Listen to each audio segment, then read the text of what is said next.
بەناوی خوای بەخشندەی میێرەبان سڵاوتان لەبێت بەڕێزان لە بەرنامەی ئەمڕۆ لەگەڵ بەڕێز دکتۆر شێرکەوە جەودەت پەرلەمانتاری پێشووی کوردستان قسە لەسەر چەند پرسێکی گرنگ تایبەت بە دۆخی دارایی دەکەین و پرسی وەرگرتنەوەی پێشینەکانیش لە هاوڵاتیان کە حکوومەت تێرێن بڕیارێکی داوە ئەو هاوڵاتیانەی کە پێشینەی هاوسەرگیری خانوبەرە کشتتوکاڵ پیشەسازی وەریان گرتووە و قەرزیانە سەرکەڵەکە بۆ لە ساڵانی ڕابردنیان داوەتەوە دەبێت لە ماوەی 2 مانگ لە 26 تاوەکو 28 قەرزە کەڵەکە بۆکانیان بدەنەوە ئەگەرنا موچەی کەفیلەکانیان دەبڕێت قسە لەسەرم پرسە دەکەی و فشارێک ئێستا حکوومەت دەوێت دروستکە لەسەر ئەو کەسانی کە پێشینیان وەرگتووە و پرسی موچەوە جێبەجێکردنی یاسای بۆ جێعێراوە پرسی داهاتی ناوخۆش دوایەوەی کە پارەکە لە بەغدادی داهاتی ناوخۆچی بەسەرێەوە لە ماوەی ڕابردوش کە نەوت لە ناوخۆ پاڵێراوە داهاتەکەی بۆ کوێ ڕۆشتووە قسە لەسەرم پرسانە دەکەین کاکتۆر بەخێر بێت سوپاسیان بەدەبوون زۆر سوپاس کاکتۆر لەسەرتا لە پێشینەکانەوە دەست پێ بکەین ئێستا حکوومەت فشارێکی دروست کردووە بڕیارێکی دەرکردووە ئەوانەی کە هاوڵاتین و پێشینیان وەرگتووە دەبێت لە 2 مانگدا ئەو قەرزێک کە لە سەریان کەڵەکە بووە بیگەڕنەوە پێچەوانەوە موچەی کەفیلەکانیان دەبدرێت سەرنجی لەم بارودۆخەدا و فشارێک کە حکوومەت دەوێت بیکات بۆ گێڕانەوەی پێشینەکان بێ گوژمەش ئەوەی کە قەرزی لەسەر کەڵەکە بووە بەناوی خوای گەورە و میهرەبان سڵاو بۆ جەنابتو بۆ بینەرانی خۆشەویست حکوومەتی هەرێم حکوومەتی ماوە بەسەرچووی هەرێم حکوومەتی کاربەڕێکرد ئازایە بۆ لێبڕین بەڵام پەکی ئەکەوێ بۆ گێڕانەوەی حقوق و استحقاقی فەرمانبەرانی هەرێمی کوردستان ئەو هەموو پارەی کە پاشەکەوت کراوە هەموو ڕێگرێگەکەن بۆەوەی کە چارەسەری بۆ دۆزرێتەوە بۆ دابینکردنی ڕکو لە یاسای بودجێ عێراق بینیمان کە چۆن فرتوفێڵی دنیایان کرد بۆی کە بڕگەیەک تەسبیت نەکرێ بەوەی کە پاشەکەوتی موچە بگێڕدرێتەوە بۆ فەرمانبەرانی هەرێمی کوردستان بەڵام یەن بۆ مەسلەی پێشەکی ئاوا فشارەکەن لە ماوەی 2 مانگا کە ئەو فشارانە فشاری تەعجیزین یعنی کەسێک چۆن لە ماوەی 2 مانگا ئەوەی کە کەڵەکە بۆ لەسەری ئەوەی کە ماوە لەو پێشێکی کە وەریگرتووە بتوانێت بیاتەوە دەڵێن بەیە گوژمەشکایتەوە بەیە گوژمە اینجا ئەگەر نەیتوانی ئەگەر نەیایەوە ئەوە لە کەفیلەکەی ئەبڕن کەفیلەکەی ژەیە کەفیلەکەی فەرمانبەرە لەبەرەوە هێرشەکە هەمووی بۆ فەرمانبەرە لە حاڵەتی گەندەڵی ئاوایە هەمیشە فەرمانبەر زەرری کردووە لە هەموو هەڵکشانێک و داشکانێکە لە ڕووی ئابوووریەوە فەرمانبەر زەرری کردووە چونکە فەرمانبەر لەو نێوەندەیە کە هەڵکشان و داکشانەکان لێ خۆن بۆیە ئەمەش بەداخەوە زۆرێکی گەورە کارەکەش فشارنی کاوتور چونکە خۆت دەزانی شوکارەوەکو پێویست نییە بەڵێستا ئەو کێ پێشینەی وەرگرتووە بێگومان لە ساڵی ڕابردوو توانای نەبوو ئێستا هیچ گۆڕاوە تاوەکو توانای هەبێ لە ماوەیەکی کەمدا و ڕەپارێ نەخێر ینی ئەمان ژیانیان وەستاندووە یعنی بۆ کاسبکار بۆ فەرمانبەر بەڵام باسەکە لەسەر ئەوە بوو کە ئەم پێشەکیە ئەگەر ساحەبی پێشێکەکە نەیتوانی بیاتەوە ئەبێ کەفیلەکەی لی ببڕدرێ مانگانە لە موچەی کەفیلەکەی چونکە بێ فەرمانبەر بێ کەفیلەکە لەبەرەوە زیانەکە بۆ هەمووانە بۆ ینی دیقەت بین زیاتر لە 3000 مقاول ئیفلاسی کردووە یعنی مایە پوچ بووە واگەر دیقەت بین سەرمایه‌دارەکانیش زۆربەی زۆریان سەرمایە گوزاریەکانیانە بەنە دەرەوەی وڵات و بردویانە لە تورکیا لە دووبەی لە ئوردون لە وڵاتانی تر ینی ئیسیسماراتەکەن لە ناو هەرێمی کوردستان ئیسیسماراتی زۆر کەم ئەویش ئەگەر مابێت چەند کەسێکی دەستڕۆیشت و لە بواری نەوت و ئەو جۆرەشتانە بۆیە بە معنای کەلیمە پێوترێت کەسادی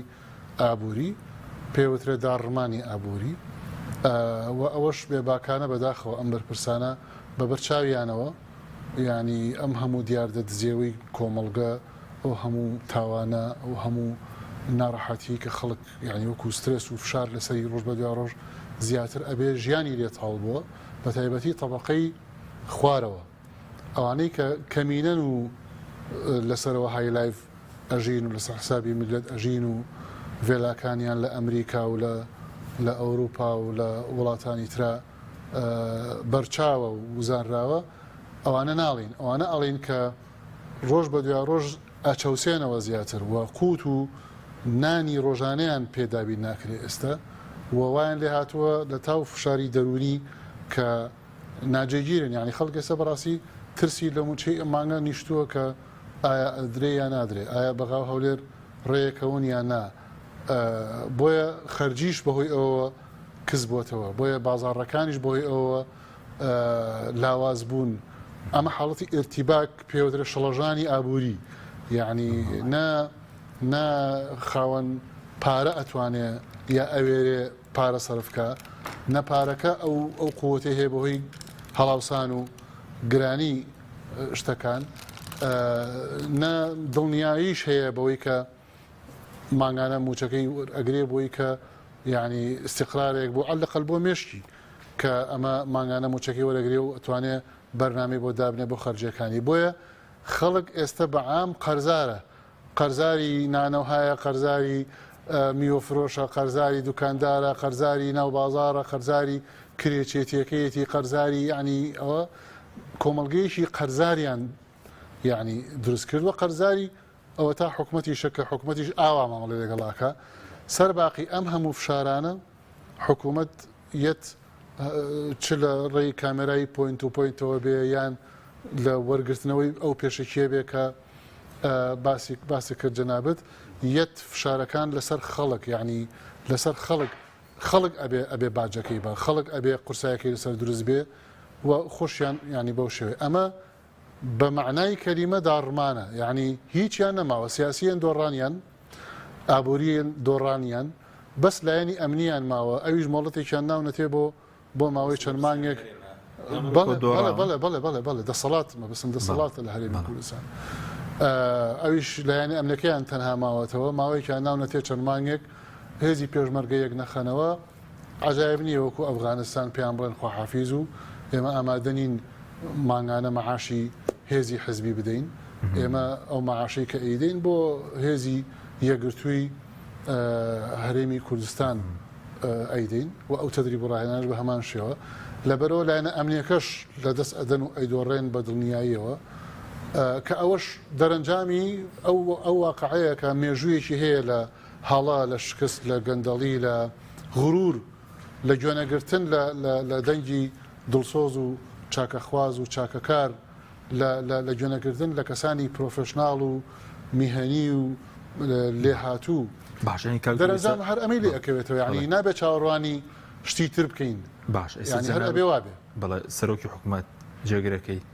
پارتی ویکێتی بە دۆڕاو دەزانی سیاسی بێگومان حکومڕانی بێگومان ئابووری بێگومان بینیمان لە بەغاچیان لێ بەسەر هات خۆ کاڵێن سیاسی فەرم و دۆخی سیاسی هەرێمی کوردستان فەرم و سەیری یەکێتی و پارتی بکە بزانە ئەمە دوو حزبی دەسەڵاتدارن لەم هەرێمی کوردستانە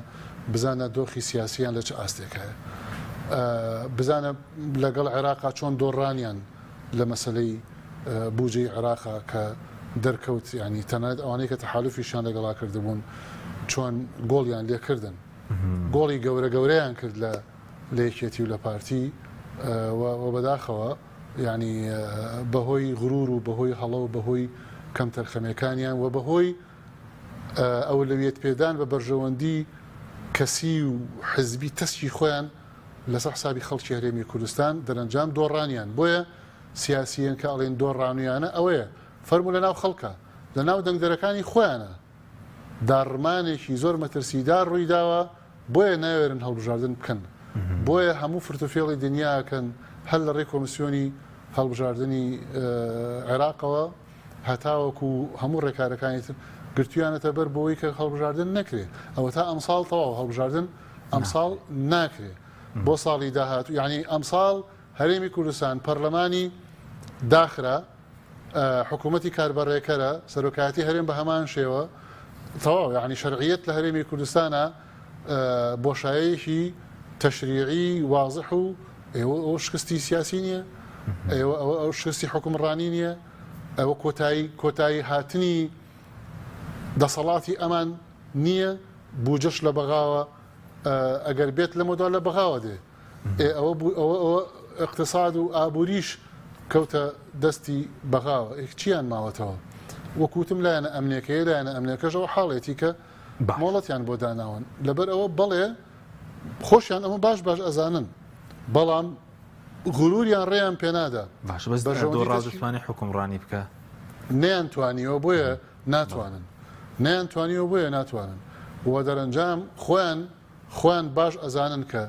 حکومڕانیان پێ ناکرێت حکومڕانی هەرێمی کوردستانیان پێ ناکرێت خۆیان باش ئەزانن و لە مەجالیسی شائڵێن یعنی لە ناو خۆیانە یا لە شوێنی تایبەتیانە ینی ئەیڵێن کە حکومڕانیان پێ ناکرێت چونکە حکومڕانی چییە؟ فەرموشی ئەتوانێت ئەم هەرێمی کوردستانە لەم سەر تا ئەو سەری حکومکاوە قەراری بۆ با نییە لەم لا ڕێگری لە هەموو شتێکی ئەولا ئەکا ئەو لاش ڕێگری لە هەموو شتێکی ئەم لا ئەکا ئەمە واقعێکی تاڵی هەرێمی کوردستانە وای کردووە کە خەڵک بێزار و بێتاقەت بێ بەرامبەریان کە حیفە ئەمان ئەم تەجروبەیان ئاوا لێ کرد ئەم دۆزیان ئاوا لێ کرد لەم هەرێمی کوردستانە ئەمەنە ناشرین بێ خەڵک ئینتیمای بۆ نەتەوەکەی بۆ میلەتەکەی بۆ عالەم و بۆ دروشمەکەی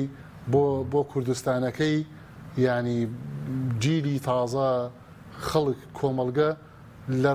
لە ڕوانگەی ڕقبوونی لە دەسەڵاتەوە ئەوانشی لە بەرچاو کەوێ کە تەڵعا نابێ وابێ دەرەنجام واقعیشی تاڵە هەر ئەمەی لێ چاوەڕوان ئەکرد و ئێمە دەمێکە ئەمانوت و ئەیڵین کە ئەمەیە کە چاوەڕوانی ئەم ئیدارە و ئەم سوڵتە ئەم دەسەڵاتە فاشیلەیەکە لە هەرێمی کوردستان و دەمێکە ئەمانوت کە ئەکرا زووتر فریای دۆخەکە بکەین مەسەرن ئابووری سەربەخۆیان هێنایە پێشەوە ئابووری سەربەخۆ بوو بە کارەساتێک و بوو بە لەعنەتێک بەسەر ئەم میلەتەیە دابەزیوە زیاتر لە 35 مانگ بە لێبڕین و بە پاشەکەوت و بەمانەوە هی فەرمانبەرانی لێ کەوتەوە کە نەدرێ و ئەو دۆخەش ئاوای لێ هات کە بینیمان بۆیە بەداخەوە ئەوانەی کە لە شاخ بوون شاریان وێران کرد دەسەڵاتی شاخیان بەکارهێنا و شاریان پێ وێران کرد سوپاسم دوای سەر موچەش قسە دەکەین بەس سەبارەت بۆ پێشینانە باز دۆکە 4 تریلیۆنیان داوە لە بینی 2009 تاوەکو 2014 نزیکەی 2 تریلیۆنێک گەڕاوەتەوە ئاینە دەبوو دووبارە بدرێتەوە بە هاوڵاتی ئەوەی کە پێویستی بەخانوە بۆ هاوسەرگیریە بۆ کشتتوکاڵە بۆ پیشەسازی و پێشینانە یاخود سندوقێکمان نییە بۆ پێشینەکەن ئەو پارەی کە دەگەڕێتەوە دووبارە جارێکی دابش بکرێتەوە بەسەر هاوڵاتی لی سوودمەند بێت من نازانم ئەمانە چۆن شەرم ناکەن بەوەی کە ناوی خۆیان بنن حکوومەت ینی حکوومەتێک سندوقی خانەنشینی نەبێ کە ماگانە لە موچەی فەرمانبەر ئەبردرێ بۆ خانەنشینی خۆلاسای چەخسازی تێدا بوو لە 3 ساڵ واری جێبەجێکردنەوە نەکرد ئەوەش نەکەوەی کە سندوقی خانەنشینی یعنی ئەو پارێکە ئەبڕێ ماگانە تێکەڵ ئەکرێ لەگەڵ داهاتی ترا و کەس نازانێ پارەی خانەنشینی چیلێت لەبەر تێکەڵ ئەکرێ لەگەڵ داهاتی ترا سندوقی خانەنشینی نییە نەکرد ئەوەش ئەو یاسایی کە ئیشی پێکا بۆ خانەنشینی لە هەرێمی کوردستان بەسەر چووە یاسای عێراقا کە عێراق خۆی ینی ئلغای کردوێتەوە هەر لە دادگای فیدراڵی شەڕیۆشاندەوە یاسای عێراقی موحەد بۆ خانەنشینی هێنایە جێگەی لە 2014 و بەوە کارەکە لە هەرێمی کوردستان تا ئێستا بەو یاسا بەسەر چووە کار بۆ خانەنشینیەکرد یعنی حکوومەتێک ئەلفوبائی یاسا و ئیدارە 9 ساڵ یاسای بودجەی نییە نەدەم چۆن ڕویانیە بخۆیان بڵێن حکوومەتیانی لەبەرەوە شتێک نەماوە بە ناوی حکوومەت ئێستش ئەوەی کە ڕووی داوە ئەوەیە کە زلهێزەکان چ ئەمریکا چ ئۆروپا چ تورکیا چ ئێران ڕێکەوتون لەسەرەوەی کە عێراق ئەبێ عێراقێکی موئەسەساتی بێ و بە تایبەت بەرامبەر بە هەرێمی کوردستان و هەرێمی دەسەڵاتی هەرێمی کوردستان تەڵانێمە جیاکەینەوە قوارەی هەرێمی کوردستان لە دەسەڵاتی هەرێمی کوردستانە بێ جیاکەینەوە قوارەی هەرێمی کوردستان دەستکەوتێکی مەزنە پێویستە بە هەمومان بیپارێزین چونکە ئەوە قوارەی یعنی ڕەنجی ڕووبارێک لە خوێنی شەهیدان و لە قوربانیدانی ئەم میلەتە کە پێگەیشتووە دەسەڵاتی هەرێمی کوردستان ئەو دەسەڵاتە گەندەڵەیە کە وێرانەی بۆ هەرێمی کوردستان هێناوەتەکایەوە ئێستا چیان لێکردوون لەم یاسای بودجەیە هەندێک وای زانی کە یەک حساب بکرێتەوە و ئەو حسابە بانقیە پارەی داهاتی نەوتی هەرێمی کوردستانی تێبکرێتەوەوانە بەس لە ڕاستیە وانە لە یاسای بودجەیە وا هاتووە کە دوو حساب ئەبێ بکرێتەوە یەکێکیان بۆ داهاتی نەوتی هەرێمی کوردستان کە سۆمۆ ئەیفرۆشێ باشە واتە ئینتاج بەرەمهێنان هەناردەکردن فرۆشتن سۆمۆ ئەیکا واتە لە دەستی هەرێمی کوردستان نەماوە ئەوە ئەمە یەک دوو ئەو حسابە بانقیە ئەبێ حسابێک بێ کە بانقی مرکزی عێراق ئەیکاتەوە بۆی داهاتی نەوتی هەرێمی کوردستان کە سۆمۆ ئەیفرۆشێ بچێتە ئەو داهاتەوە ئەمە حسابی یەکەم ینی داهاتی فرۆشتنی نەوت و فرۆشتنەکەی نەوت و داهاتەکەشی کۆنتترۆل لای ئەبێ بچێتەوە حسابە بانقیەوە کە بانقی مرکزی عێراقی ئەیکاتەوە ئەمە یەک دوو هەم حسابی بانقی ئەو حسابە بانقیەیە کە معتەمەدە یا بڕواپێکراوە لەلایەن بانقی مرکزی عێراقیەوە بەڵام ئەمە استحقاقی هەرێمی کوردستانی تێئەکرێت لە بوو بەس بۆ پارە ناردن لە بەغداوە بۆ هەرێم بەڵێ یعنی سەیری کە چۆن کۆتوبەندیان کردوون لەم لاوە سۆمۆ نەوتەکە ئەفرۆشێ و داهاتەکە چێژدە حسابێکی بانقی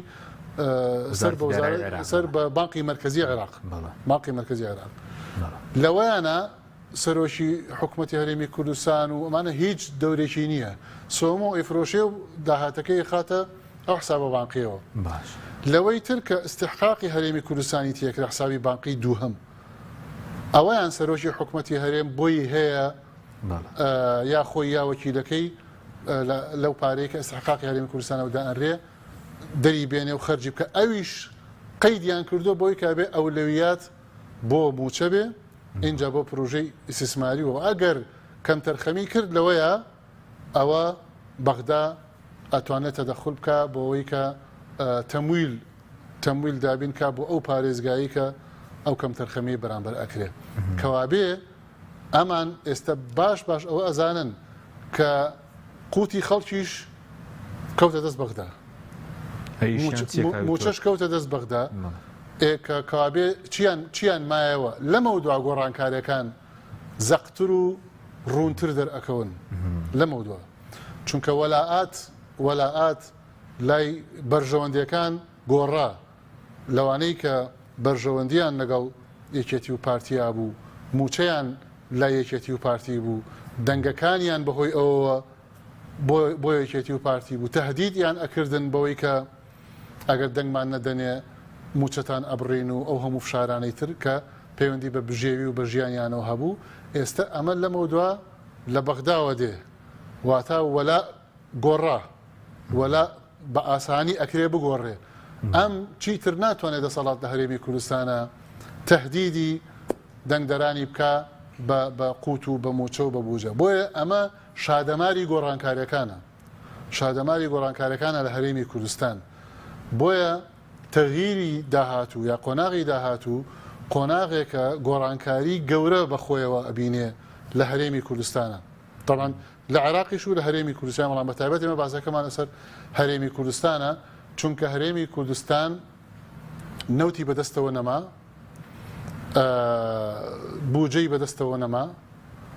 لایەنی ئەمنیەکەی ئەوە مۆڵەتیان پێدراوە کە ئەبێ یەکی خەن ئەگەرنا ئەویشیان لە دەست نامێنێ بۆیە سڵتە لە هەرێمی کوردستانە ئەبێتە سڵتەیەکی زیاتر کاربڕێکردن وەکوی کە ئێستا هەیە وەرئەگرێ پارە وەرەگرێ لە بەغاو دابەشێکە بەپێی یاسای بودجێ عێراق بەزیشیان دابەشکردنی موچە دەبێ بەڵێ کاربڕێکردنە یعنی ئەوەی کە ئابووری سربەخۆی خۆی هەبێ و بڕیاری سربەخۆی خۆی هەبێ و ئەم جۆرە شتانە نەخێر ناتوانێت ئەوە تا هەڵبژاردنەکە ناتوانێت خۆی هەڵبژاردن بۆ خۆی بکات پەنابا بۆ ناچارە پەنابا بۆ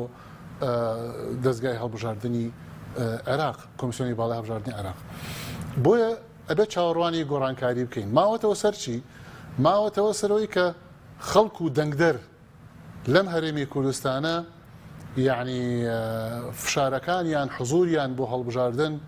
وەجەختکردنەوە لەسەر هەڵبژاردن وەکو تەنها میکانیزمێک بۆ گۆڕینی ڕەنگەکان و گۆڕینی سەنگەکان ئەوە پشتیوانی لێ بکرێ و بەهێز بکرێ و هەڵمەت بکرێ بۆ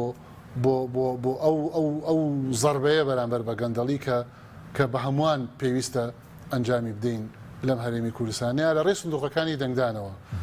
گۆڕانکاریەکانی تر دوای ئەوە دڵنیام پشت بەخوای گەورە گۆڕانکاری گەورە ئەبێ دۆخەکە زۆر گۆڕاوە لە بنا هەڵتەشیوە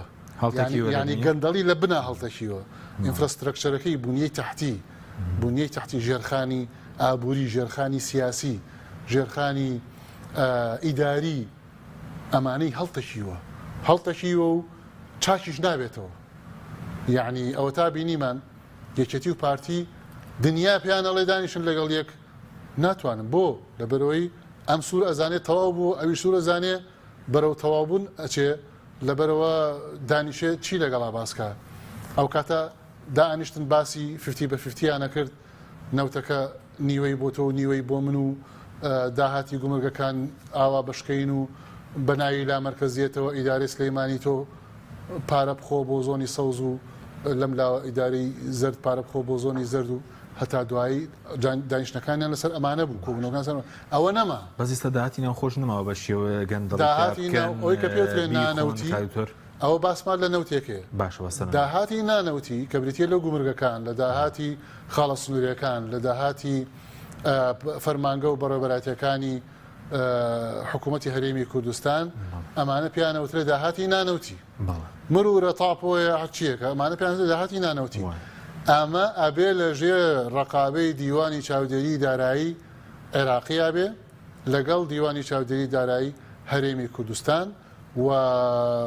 بە مەقاسە مانگانە لە بری دەرکردن ئەکرێ بەوەی کە ئەو داهاتە ئەوەندە بووە و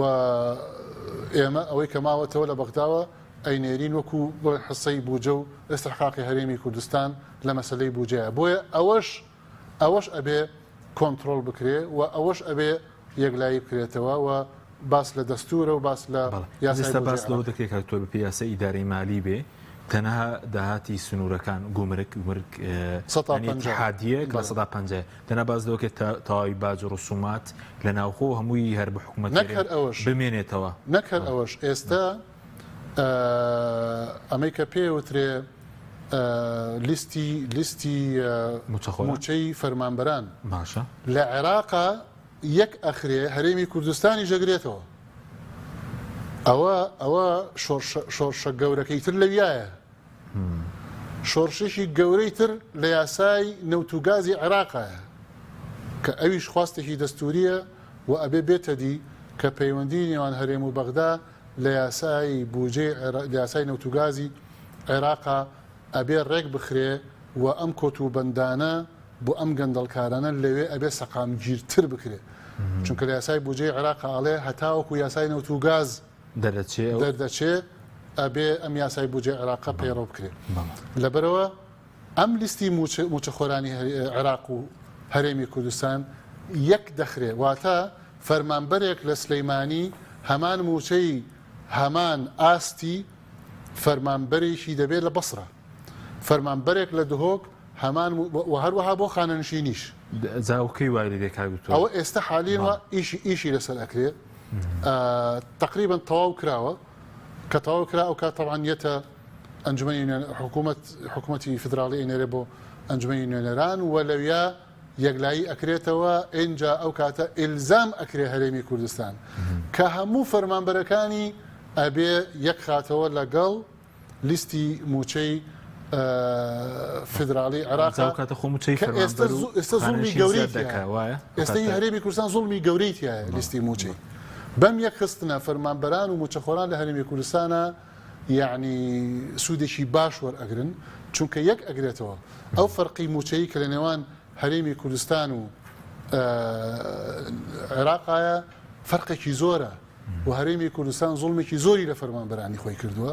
و خانەنشینیش بە هەمان شێوە خانشیش بە هەمان شێوە بۆیە ئەمانە هەمووی وەکووتم شادەماری گۆڕانکاریەکانن ئەم دەسەڵاتش لە هەرێمی کوردستانە ئەگەر بمێنێتەوە دەسەڵاتێکی کارتۆنی ئەمێنێتەوە نە ئابووری نە سیاست وەنە ئەمنیش لە دەستی خۆیانە ئەمێنێتەوە سەبە کارتون ناوێت دەبێت جەنابەت وەکو کارتونێک دەیانێت خۆی کارتۆنی بووە یعنی پێشتریش کاڵی کار بەڕێکەرە یعنی چی یعنی هەر ئەوەی کە هەیە بەڕێوات و تەواو هیچی تر ناتوانێت بکە کاڵی پەرلەمان پەک خرا و داخرا و نەما ئەی خۆتی قابلە ئەی کاڵی سەرۆکایەتی هەرێم یعنی هەڵبژاردنێکی پێ ناکرێت سەرۆکایەتی هەرێم تا ئێستا دوو جار موعیدی دانا بۆ هەڵبژاردن هەردووشیان هەر جوابیشیان نایە حکوومەتی هەرێم جوابی نایەوە پەرلەمانی کوردستان جوابی نایەوە ئەمە پێوترێت ئەمە پێوترێت حکومڕانی ڕەشید ئەمە پێوترێت حکومڕانی دروست نەخێر ئەمە خراپترین جۆرەکانی دەسەڵاتدارێتی هەر عیب بە پێی بڵێ حکوومەت هەر عیب بە پێی بڵێ حکومڕانی بەڕاستی چونکە یعنی لە دنیاە تاوان کاڵم دۆڕانیانە لە ڕووی سیاسی ڕوانە لە دنیاە گاڵتەیان پێکەن خۆفدەکان کە دێن پێدەکەن ئێستا لە سەراسی بەڵێ یعنی خۆ گاڵتەکردن لە ڕووی لە سیاسەتا بە دیبلۆماسیەتە کرێت یعنی کاتێکە پێڵێ بلاسخارد مەسەرەن چەند جار کە نەنەبینێتەوە یەکگرتوەکانە لە عێراق چەند جار پیانەڵێ ئەڵێ هەڵبژاردن دەکەن ئاوا یان هەر وەکوە بڵێ ئاوا جۆشکەتان باین ئاوا وێران بە زمانێکی دیبلۆماسیانە کاتێککە پیانەڵێ گەر هێزی پێشمەرگەیەک نەخەنەوە بایتان لێکەین واتە بەجێتانە هێڵین ئەمە زمانێکی دیبلۆماسیە بەڵام معناکی زۆر قورسە کاتێککە پێڵێ تۆ کۆنتترۆلی ناتوانانی کۆنتترۆلی لیستێکی موچە بکەی ئەمە معناوەیە تۆ فاشلترین ئیدارەت هەیە هات چۆنە لەبەرەوە یعنی لە ڕووی سیاسیەوە کە ئاڵێن دۆڕانویانە بە زمانە دیبلۆماسیەکەی هەرچی وفودە تەڵعاان کە یەن بۆ لای حزبەکانیان بۆ لای ئێمەیان بۆ لای هەموو حزبەکان ئاچن مەسەرەن بەخۆیان ئەڵێن ئۆمانە ئەمانیان هەموو پێوتون وتویانە ئێوە ئینهیارتان کردووە ئینهیارتان کردووە یعنی وای لێبێ نەتەوەیە گرتووەکان یا ئێران یا تورکیا یا ئەمریکا یا وڵاتانی ئەوروپا بێن بڵێن ئەبێ هەڵبژاردن بکەن سەیریکە ینی سەیری چ داڕمانێکە ینی کەوابێ ئەم دۆڕاندنانە مبەشیراتن ینی مژدەبەخشن بۆ گۆڕانکاری بڵێ مژدەبەخشن بۆ گۆڕانکاری و خەڵک هیمەتێ بکە هیمەتێکی باش بکە لە هەڵبژاردننی یعنی داهاتوە بە دڵنیاییەوە گۆڕانکاری گەورە بەڕێوەیە پشت بەخوای گەورە خۆریان ڕوو ئاوا بوونە ئاوا بووە چیان ماوە کوا خۆریان کە موچە و مەعاش و پارەی مەشاریعی ئیسیسماری و پرۆژەکان و ئەمانش نەما لە دەستیان کە هیچ حزبێ کوا ئێستا کێتوانێت حزبەکانی کوردستان کۆکاتەوە نەماوە کوا کۆبوونەوەی لایەنە سیاسەکان پێکەوە کوا هەماهەنگیان پێکەوە کوا یەک هەڵوێستی کوا یەک ڕێزی نیشتیمانی کوا ئەوانە خۆر نەماوە خۆری چی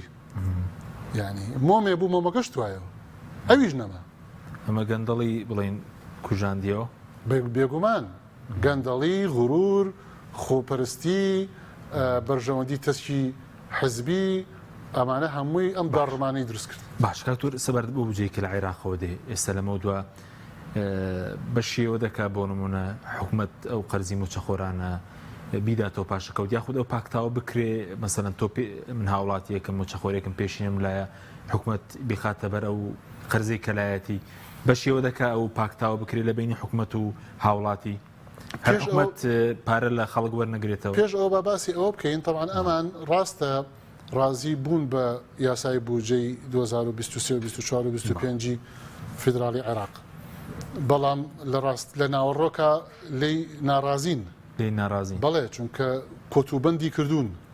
کۆتوبەندی کردوون و دەستی ناوەتە بینەقاقان وەکو باسمان کرد و چوون هەوڵیان نا چون بۆ تورکیا چون بۆ ئێران ئێستا لە ئەمریکان پێشتر لە ئەوروپا بوون ئەگەڕێن وەگەڕاون لەسەرەوەی کە چۆن بتوانن دەواازەیەک دەرچێک دۆزنەوە بۆ ئەم خنکاندنیان کەوا ئەخنچێنرێن بەڵام سوودی نەبوو بەڵانی مەوسێت یاسای بودجێ عێراق جێبەجێ دەرچێ بۆ مانەوەی گەندەڵی خۆیان بهێڵنەوە و یاسای بودجە جێبەجێ نەکەن بەو شێوەیە بەڵام هەموو دەرگاکانیان لێ داخراوە بۆ یوتم زلهێزەکانیش لەگەڵ تەوەجوهی داڕماوی ئەمانە نەماون زلهێزەکانیش بۆ چونکە بەرژەوەندیان لە داڕمانی ئێرەیان نییە بەرژەوەندیان لە هەرێمێکی کوردستانی بەهێز و یەکگرتووایە زلهێزەکان نەک شڵژاوی و داڕمان ئەوەی واسمان کرد باش ئەو پارەی کە دێ بەشی ئەوە سەری نەگرت ئەو محاولاتانە سەری نەگرت باشە ئێستا تەسلیم بوون وەفدێک لە بەغدایە وەفدێکی حکوومەتی هەرێمی کوردستان لە وەفدەکە فەنیە بۆ چونکە سیاسی تەواو دەوری نەما لە مۆزوعەکەیە بووە بە یاسای بوجە ئەبوایە پێش یاسای بوجە سیاسیەن ئەمانیان بۆ خۆیان حەلکردای بەڵام نیان کرد بۆیە وەفدێک لە بەغایە ئەم وەفدە فەنیە بۆچیە بۆەوەی کە پاکتاوی حسابی هەرێمی کوردستان لەگەڵ بەغدایە یەکلایی بکاتەوە لە یەکی 2023ەوە هەتاوەکو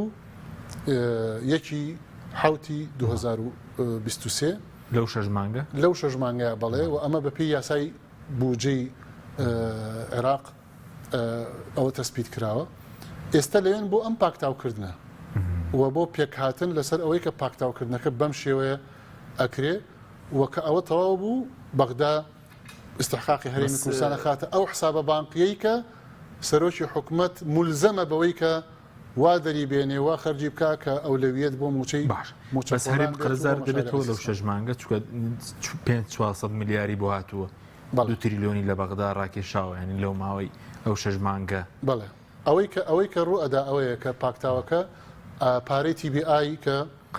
قەرزی TBI هەرێمی کوردستان وەش گەندەڵیەکی ترە بەڵێ مانگان ئێستا 63 میلیاریان بۆ داناوە مانگانە بەڵێ ئەو قەرزە نزیکەی 7 میلیارد دۆلارە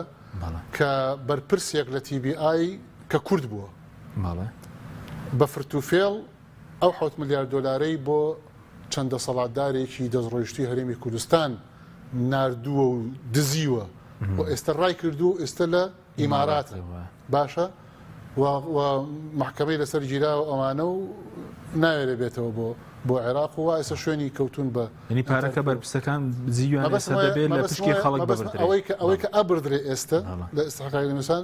پارەیە کە دزراوە بۆ چەند بەرپرسێک و دەستڕۆشتوێک لەم هەرێمی کوردستانە کە پێوترێ قەرزی حکوومەتی هەرێم لە TBI ئەمە ئەوەی لێ دەرەکرێت ئەو قەرزەی لێ دەرەکرێت کە ئەوەش جەریمێکی ترە بەرامبەر بە بودجەی هەرێمی کوردستان نەکرێت کێ ئەم دەستڕۆشتوانە ئەم دەسەڵاتدارانە کردویانە اینجا هەرێمی کوردستان چەنی خەرج کردووە چەنی دەستکەوتووە لە داهاتی نەوتی و تامانگی چوار بڵێن بەڵێ لەگەڵ نیوەی داهاتی خەسوونەکانی شوێ بەزەبت نەوتی و نانەوتی چەند استحقاقی هەیە لە یاسای بودجەی عێراقا کە ئەبێ بدرێ بە هەرێمی کوردستان و ئێستا تەوقعاتی شخصی خۆم ئەوەیە کە نەوتی هەرێمی کوردستان زەحمەتە جارێکی تر بڕواتەوە بازارەکانی جیهان چونکە تووشی گرێکۆرە بووە و تەنانەت مەتاری سلەیمانیش زەحمەتە جارێکی تر یا بەم زوانەوە ئیش درێژکرایەوە تا کۆتایی ساڵ بەڵام ئەوەش تەسەوڕەکەم زیاتر درێژ بکرێتەوە وەک سزادانێک بۆ ئەو دەسەڵاتدارانەی کە خراپ بەکاریان هێناوە فڕۆکەخانەی سلەیمانی بۆ لەبەری تەفعیلی کەرکووکەکەن فڕۆکەخانەی کەرکووکەکەن کە سەعاتە لە سلەیمانیەوە دوورە لەوێ ماوەڵەکان دەکەن سلەیمانی کەنار ئەخرێ لە مۆزوعەیە المهم مەسەلەی پاکتاوکردنەکە ئەوەی کە سەرف کراوە ئەوەی کە وەرگیراوە داهات بەنەوتی و نانەوتی لە هەرێمی کوردستان لەوە دەرئەکرێ کە استحقاقی هەرێمی کوردستانە لە یاسای بودجەی عێراقا ئەوەی کە ئەمێنێتەوە بڕێک پارەی باشە ئەدرێ بە هەرێمی کوردستان کە هەرێمی کوردستان ئەتوانێت موچەی مانگی 6 و 7 پێبا چونکە ئەبێ یەکی خاتەوە لەگەڵ لیستی موچەی عێراقا بەڵێ ئەبەیەکی دەخەنەوەیان یعنی ناکرێ بەغا موچەی مانگی 7 بدا هەرێم بچێ موچەی مانگی 6 بە نە ئەبێ بەیەکەوە بێ ئەوە یاسایە ئەبێ بەیەکەوە بێ بۆیە ئەبێ حکوومەتی هەرێمی کوردستان مانگی 7 لەگەڵ بەغدایە بدا موچەی مانگی 7 بە فەرمانبەرانی لەگەڵ بەغدایە بدا و مانگی 6 لەو داهاتەی کە استحقاقی هەرێمی کوردستان لە بوجە لەگەڵ داهاتی ناوخۆ نەوتی و نانەوتی چونکە نەوتێکەش مشتەقات و تانکر و ئەوانی هەیە بەس ئێستا دیارە چی لێ دەکاتۆرە ئەو مشتەقات دەخێت دیار نییە بەڵام ئەبێ نزیکەی 150,000 بەرمیل دەکری ڕۆژانە بپاڵی ورێوی زیاتر بە تانکر و بە ئەوانە بەڵێ مشتەقات و ئەوانی هەیە پاڵاوتنی هەیە ئەوانە بۆیە ئەو پاکتاوە ئەوەیە کە هەرێمی کوردستان موچەی مانگی شەشیش لەگەڵ ئەو ئستحقاقی کە لە بەغداوە دێ دابین بکە و مانگی حوتیش لەگەڵ بەغدایە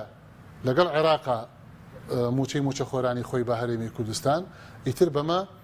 ڕێک ئەبێتەوە ئەڕوا و بیبڕێت ینی ئەو موچەی مانگی شەژ نەدا بڵێ باڕێکی کێنەوە لەگەڵ عێراق نابێ مخالفەی یاساکەیە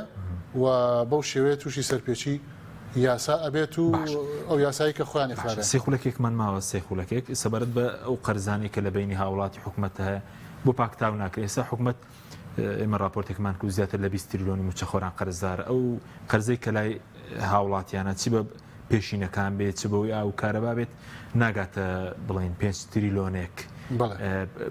ناوی پاکتاوێکە بێت خۆی لە ڕاستیە ئەمان یان دەسەڵات لە هەرێمی کوردستانە نایانەوێ پاشەکەوتەکە بنەوە نەک ئەوەی کە نیانە نایانەوێ چونکە زۆر بە ئاسانی ئەکرا لە یاسای بودجێ عێراقا جێگەیان بۆ بکردایەتەوە شتێکی پێوترێ بودجەی تەکمیلی بودجەی تەکمیلی کاتێک کە نەوت بەرمیلی نەوت بە $70 حساب کراوە ئەگەر سعری بەرمیلی نەوت بوو بە $80 واتە $10 بەرز بووە ئەو $10 پێوترێ دوایی کە کۆ ئەکرێتەوە لە کۆتایی ساڵە پێوترێ بودجەی تەکمیلی ئەکرا لەو بودجەی تەکمیلیە موچەی پاشەکەوتی موچەی هەرێمی کوردستان بگێڕدرایەتەوە یەکێک لە حەل هەرە ئاسانەکان بەڵام ئەمان نیان کردو نیان دەسەڵات لە هەرێمی کوردستانە نیان کردو نیان هێشت ئەوە ڕووبە و حلولی تریش هەیە هەر لە مەسەلەی ماستەر کارت و تعاملی ڕقەمی هەر لە مەسەلەی زەوی و زار و یعنی دنیایەک حلولی تر هەیە کە ئەو خەڵکە ئومێدێکی بۆ بگەڕێتەوە بۆی کە ئەو پاشەکەوتەی بۆ ئەگەڕێتەوە بەڵام ئەمان نایانەوێ بیگەڕنەوە نەک ئەوەی کە بڵێ نیانە زەویان پێ بدە لە بری پاشەکەوتەکە هەر نایانەوێ بی ئەسڵەن ئەمان پێگەش هەیە چەند جار لێمان بیستون کە ئەم موچەی ئەدرێ بە موچەخۆرانی هەرێمی کوردستان زۆرە یعنی ئەمە چەند جار لێمان بیستون لە خۆیان قەناعەتیان وایە کە ئەبێ زۆر کەمتر بێ لەمە کابێ مۆزوعەکە قەناعەتە ئێستا بە پوختی حکوومەت قەرزی موچەخۆر نایەتەوە بەس دەبێ هاوڵاتی حکوومەت بدات چۆنە ئەمان بە برسیکردنی کۆمەڵگە سیاسەتیان بە برسیکردنی کۆمەڵگەیە بۆ ئەوەی کە وەلایان بۆ ئەمان بێ بەڵام ئەو ڕۆژە گوزەشت لەمە دووە بودجە لە بەغاوە بێت و یاسای بودجێ عێراقی جێبەجێ بکرێ وەلای خەڵک و بیرکردنەوەی خەڵک و قەناعاتی خەڵک لە هەرێمی کوردستانە گۆڕانکاری گەورەی بەسەرادێ پشت بەخوای کاتمان تاوا سوپاسی ئامادەبوون دەکەم سوپاس بۆ ئامادەبوونتان سوپاس بۆ بینەرانی بەڕێز سوپاس بۆ هاوکارانم خواتان لەگەڵ